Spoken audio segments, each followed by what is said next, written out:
Matthew chapter 14. John the Baptist beheaded. At that time, Herod the tetrarch heard the report about Jesus and said to his servants, "This is John the Baptist. He is risen from the dead, and therefore these powers are at work in him." For Herod had laid hold of John and bound him and put him in prison for the sake of Herodias, his brother Philip's wife, because John had said to him, "It is not lawful for you to have her." And although he wanted to put him to death, he feared the multitude because they counted him as a prophet.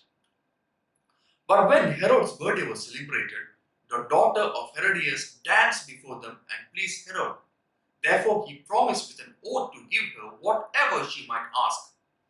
So she, having been prompted by her mother, said, "Give me John the Baptist's head here on a platter." And the king was sorry. Nevertheless, because of the oaths and because of those who sat with him, he commanded it be given to her. So he sent and had John beheaded in prison, and his head was brought on a platter and given to the girl, and she brought it to her mother. Then the disciples came and took away the body and buried it, and went and told Jesus. Feeding the 5,000. When Jesus heard it, he departed from there by boat to a deserted place by himself. But when the multitudes heard it, they followed him on foot from the cities. And when Jesus went out, he saw a great multitude, and he was moved with compassion for them and healed their sick. When it was evening, his disciples came to him saying, "This is a deserted place, and the hour is already late. Send the multitudes away, that they may go into the villages and buy themselves food." But Jesus said to them, "They do not need to go away. You give them something to eat." And they said to him, We have here only 5 loaves and 2 fish." He said, "Bring them here to me."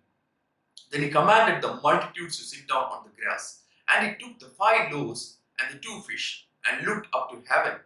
He blessed and broke and gave the loaves to his disciples, and the disciples gave to the multitudes.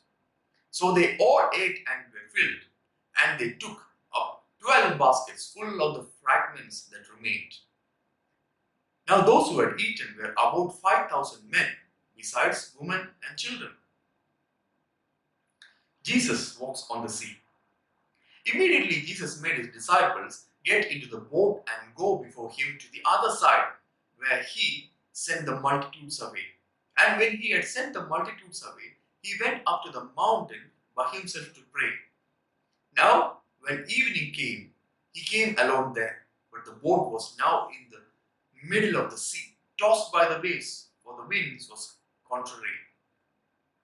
Now in the 4th watch of the night, Jesus went to them, walking on the sea. And when the disciples saw him walking on the sea, they were troubled, saying, "It is a ghost." And they cried out for fear. But immediately Jesus spoke to them, saying, "Be of good cheer. It is I. Do not be afraid."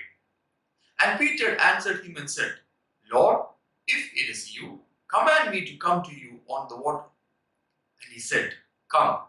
And when Peter had come down out of the boat, he walked on the water to go to Jesus. But when he saw that the wind was boisterous, he was afraid, and beginning to sink, he cried out, saying, "Lord, save me." And immediately Jesus stretched out his hand and caught him and said to him, "O you of little faith, why did you doubt?" And when they got into the boat, the wind ceased. Then those who were in the boat came and worshipped him, saying, "Truly you are the Son of God." Many touched him and are made well. When they had crossed over, they came to the land of Gennesaret. And when the men of that place recognized him, they sent out into all the surrounding region, brought to him all who were sick, and begged him that they might only touch the hem of his garment.